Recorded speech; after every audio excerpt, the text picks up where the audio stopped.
All right. Today I'm here with Simon Balin. Simon is in my real estate development mentorship program. We're going to talk about a couple of things, how he went from endodontist to real estate developer, and how we saved $3 million right out of the gate on a project he was working on, which is a 100x return on your investment right out of the gate. So, Simon, how you doing? I'm great. Thank you so much for having me, Greg. I really appreciate being here. Yeah, I appreciate you taking some time out. We're going to take a look at your projects and hear a little bit about your background. But your email was interesting that you sent out the other day, talking about your process of going through the courses and how that helped you and inspired you, and then ultimately, the mentorship program and taking action on this deal. So, talk about your journey a little bit and why you wanted to share your experience working with me. Yeah, sure. So I started off in my father's construction company. I worked for him while I was growing up, and I always enjoyed construction, but took a different path and went to dental school, went into specialty, became an endodontist. And after a few years, just through the process of opening my own offices with my wife, we started a construction company. We were building dental offices. The intent was always just to build our own offices, but then architects started sending us other projects, and we kind of built a separate business where we're just building dental, medical, and veterinary offices for our colleagues.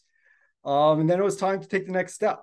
And that's kind of how we met. So I started along a development process of a project, and I thought I needed more help than what was found on the internet or anything that you can read.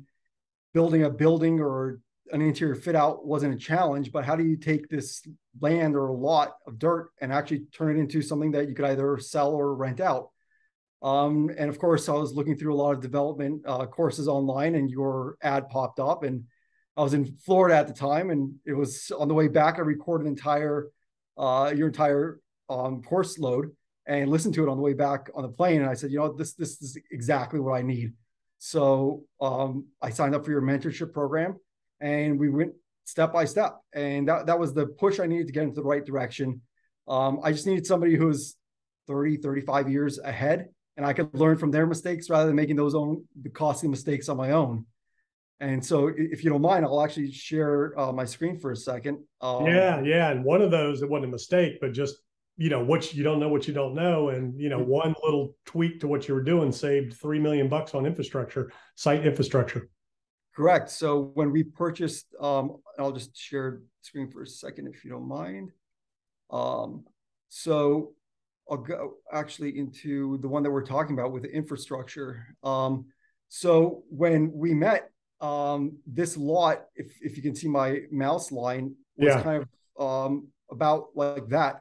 And it was another developer working on the project, and he just didn't have the steam to take it to completion. And if you remember, when the first time you saw it, the amount of civil work, and it was showing we had a road going right through the center of it, and it was all ledge. And your recommendation right away was, Simon, the land to the right of you is landlocked. Why don't you approach the seller, see if you can't come up with some sort of a deal?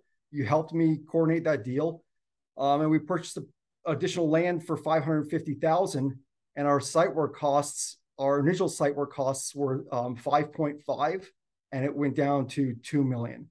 So it was just a difference of taking this road and not going through ledge. Not only do we get another 15 units, but we didn't put any of our homes or any of the road through ledge. So it was just an amazing a call with you. I would have never thought about it. The civil engineer never thought about it. And it all worked out. So it's, piggybacking on somebody else's experience, I guess you could say. Yeah, that's the power of mentorship. I mean, all you know is what you know. And, I've done so many different things, different types of projects. And when I look at a piece of land, I'm looking at everything. So number one, what's the highest best use? How do you maximize the value? How do you maximize the density? And what's the least path of resistance to the end goal in the most cost efficient way possible? And a lot of times, your professional consultants like architects, engineers, contractors, they're not always looking at that. They're just looking at, okay, I got a job, I got a piece of land, and I'm going to do what I'm going to do. They're not always thinking, unless you challenge them with it, how can I save you money? How can we consolidate steps? How can we make this more efficient? And some people are motivated by the budget, others aren't. But you have to constantly challenge your assumptions and think about, how can I do this in a more efficient way? How can I bring the cost of development down? And And then, yeah, we got on the phone and I helped you negotiate the deal with the seller, talk to him about things, helped you with the engineer, get up to speed, make sure he had everything from stormwater retention ponds and just all these different issues that when you're looking at a piece of land, you're just not thinking about in terms of how to maximize it and how to reduce your costs of infrastructure and development. Course. So I mean, it took it from a project that was on the border of whether we proceed, and we were looking. It's kind of something you taught me along the way. Let's make sure we have several outs while we develop this. Do we just get all the entitlements in place and sell it as an entitled project? Do we actually go through the permitting project and start moving some dirt and sell lots, or go all the way to the end? And after just moving the road, purchasing the land next door, it totally made sense to keep the project, go all the way to the end, and we're going to have them as rental units at the end. Yeah, multiple exit strategies, and you've got those at your disposal all along the way. You can do anything you want with this, depending on the economy and what's going on, demand, what's your market. A lot of demand right now, so you've got a lot of good options. But I'm all about education. I love education. I've been doing this, like you said, for over 30 years, and I learned the hard way. I learned by making mistakes and by not maximizing things. And I love to share those experiences now. That's kind of what I'm on a mission to do. And when you sent that email, I mean, that's why I do what I do. I just it just is so inspiring to me as well as other people. But then you and I had a conversation after that email that you sent, and you were mentioning your experiencing coming out of dental school and how you were, ended up making like 750 grand your first year as an endodontist and all that. And you're like, they don't teach you these things in school. You learn how to be a dentist, you learn how to be an endodontist, you learn how to be a orthodontist, but you don't learn how to be a business person or how to be a real estate investor and all that. So talk a little bit about that and that journey. Of course. So I mean, even like with development, same thing. You could buy a textbook on development, but in reality, I've put together an excellent team, and you've helped me with that. But it's the same exact thing in dentistry. I think it's the exact same thing in medicine. When my wife and I purchased, or we didn't purchase, we built our first office. So we purchased the space, we built out the space. And I remember the first day, we didn't even have our proper intake forms in. And at the end of the day, you need to send out all of your payments to the insurance company. So you have a certain form that you fill out. None of that was taught to us during dental school. So you had people standing over your shoulder the entire time when you're giving your first injection or you're drilling your first tooth. And even for the first, several of them, of every single procedure, they walked you through it. But I remember we had the most minimal amount of business education. And I even remember one of my classmates during the business course, the professor asked, "You can do anything in dentistry. It opens up doors to do anything you want." And so one of my classmates said, "Well, I want to, by the time I retire, I want to have $50 million." And so the professor said, "Well, you chose the wrong career for that." I thought that was such a Debbie Downer type comment, where you can take dentistry and you could use it. I think it's excellent rocket fuel. We get out with an earning potential that's not matched by any profession that I know of. And then you could choose courses, or you could find something that you want to do, find the proper mentorship, have somebody hold your hand through it. There's nothing wrong. We do that in dentistry all the time. If you're a general dentist and you're coming out of school, you could take a tremendous amount of continuing education courses on procedures you want to perform. And you could even have a dentist or a specialist come into your office and they'll hold your hand through those procedures. And that's really what I wanted when I took this first step, was that mentorship and that hand holding, and make sure that somebody's watching my back the entire time as I go through this process. And we've been at this beyond a year at this point. And now you're not only watching out for me on one project, we have several projects going on. And I'm always running the ideas by you. So even though we start off as a mentorship, I don't see this relationship ever going away. I just always know it's kind of like dentistry. You might do a root canal on a tooth, but a different patient, it'll be slightly different. So different development project will be slightly different.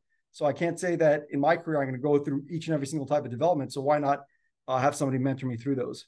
Yeah, absolutely. And, it is this, so my clients, it's a lifelong relationship. Even when the 1 year is done, I'm always here for my clients as they go through their careers. And, it's interesting too. I work with people all over the country, dental and medical professionals, as well as other entrepreneurs in other spaces, helping them with their businesses, as well as with their investments in terms of real estate or development projects, or even some people in stocks and cryptos and things.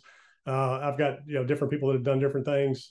Some people that have exited, had some big exits, and are wanting to help make decisions in terms of where they deploy. Like you mentioned, one gentleman earlier in your area that exited a company and is doing a big real estate development deal, and the largest in your area, I guess, or your state. But what really, I guess that was the other thing that surprised you was when we started talking. I had other people I was working with. I'm like, yeah, man, you can roll up this and all these different services. And you're like, how does he know about the dental business?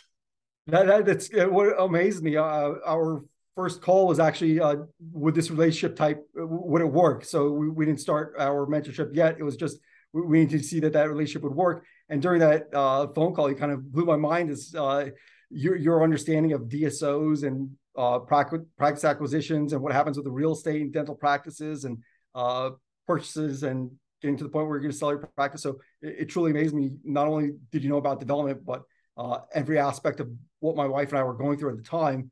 So I thought it was an excellent fit. And that's to your point of the $50 million. So, I've got clients that are on roll-up strategies and creating their own DSO. And then, they're ultimately looking to exit. I've got one goal with one client of 100 million. And it's just an EBITDA calculation. So, the question is, how do you most efficiently get to that? And I've helped him from a leadership standpoint, bring in the right people, build the right teams, have the right leadership structure and mindset to be able to build the infrastructure. Then he can go out there and just acquire or start and build that up so he can get to his exit. In the meantime, he's developing strip centers that are dental professional locations. So you've got all of the disciplines under one roof. So it's a one-stop shop for people. Like you mentioned the root canal. Like me, I had an implant done years ago. My main front tooth, I had a root canal, and it ultimately, the tooth ended up dying or the root ended up dying. So I had to get an implant recently. And it'd be nice if you could stick with the same team all the way through that journey, from the time that it originally became a problem. I guess the tooth died and it was browning. So I had the root canal and bleaching it from the inside out. And then, ultimately ended up having to get an implant. Yeah, that's it seems to be the new model that all the specialists are coming into the general dentist's office. So the general dentist quarterbacks. But that's what we find, that patients want to stay in the same dental home. So it's not a new office or a new face every time they go in. But yeah, that's kind of what was sad to me when our business professor in dental school kind of told my classmate, or told the entire class, you should have looked for a different career. But I think if you set your mind towards a goal, there are plenty they could achieve in dentistry or outside. If you want to do it within real estate or development or something of that nature, just put together the correct team, get the correct mentorship, and those goals they're attainable. Yeah. I don't think that what he was asking for was out of this world. No. And, again, it's all is what you know. And that professor just didn't know any different because they're not doing it and they don't teach that. So Yeah. unless you're exposing yourself to other things in other ways, you'll never get out of the mouth, as they say, in the profession. And even if you don't want to roll up and do the thing and expand from a business standpoint, you need to invest in every, medical professional, every dental professional, most professionals, or anybody really now is, especially in this day and age when there is no retirement guarantees, you need to be investing and growing your wealth so that you have, your future years taken care of for you and your family. And, you can do your own deals, you can invest. Like I know you're going to have opportunities coming up with your projects that you're working on for people to invest with you. You're a known, trusted professional in the industry that they can align with and invest with and know that they're going to be okay, or they can learn and go out and do their own projects. And, I'm working with people doing all of those different things. Some are investing passively, some are doing their own deals, some are, rolling up. So, there's a lot of different ways to get out of the mouth in the industry. And, it doesn't have to be just with, growing your practice, rolling up your practice. It's just putting your capital to work so that at some point you can relax and slow down and enjoy, the benefits of all of your education, training, and your hard work that you put in and day out. Of course. While it provides excellent rocket fuel, eventually getting into the bigger deals in terms of development or even syndicating apartment deals, we run out as an individual. So we will have the opportunity for our colleagues to invest in some of our deals going forward. And that's kind of I thought it would be a little bit further down the road, but it's coming up much quicker than expected. This year we'll finish about 120 units by the end of the year, and we plan on getting to the point where we're doing about 500 units a year, and then the next goal from there is 1,000 units a year. So most of that's going to be on the development side, but at a certain point, I think we'll start syndicating some apartment deals as well. Yeah, which is great because there's a lot of capital, a lot of people that listen to this, watching this, that are looking for good operators to invest with and good projects to invest in. And, that's a service that's needed out there. So, Yeah, that's fantastic. Excellent. Awesome. Well, anything else you want to leave us with? I guess if you guys want to check out any of our projects, we're doing quite a few of them at this point. You can check out our website at balindevelopment.com. My construction company is balinbuilders.com. And I always leave my messaging open. So if you find me on Facebook or Instagram or any of those, send out a question, and I'll help you as much as I can. When it gets to the point where I can't answer questions, even if I can't answer the questions, I'm always making the referral back to Greg, because like I said, you're 30 years ahead of this in my game. So, or actually your game, I'm tagging along. But yeah, it's been a fun ride so far. Yeah, yeah. Well, we have a lot more ahead of us, and I'm really looking forward to it. I'll put the links to your websites below. So in the description of the video, this will be on YouTube, so everybody can just kind of go to that and reach out to you, and then you'll have that link you can share as well.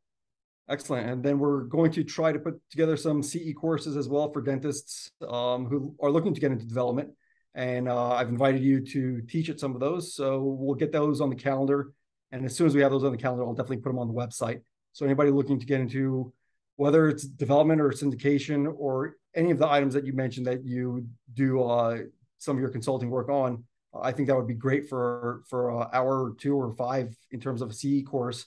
We'll try to do those live and go from there. Yeah, sounds good. Excellent. Thank All you right, so much for Simon. having me. Thanks Appreciate it. thanks for joining me. Of course.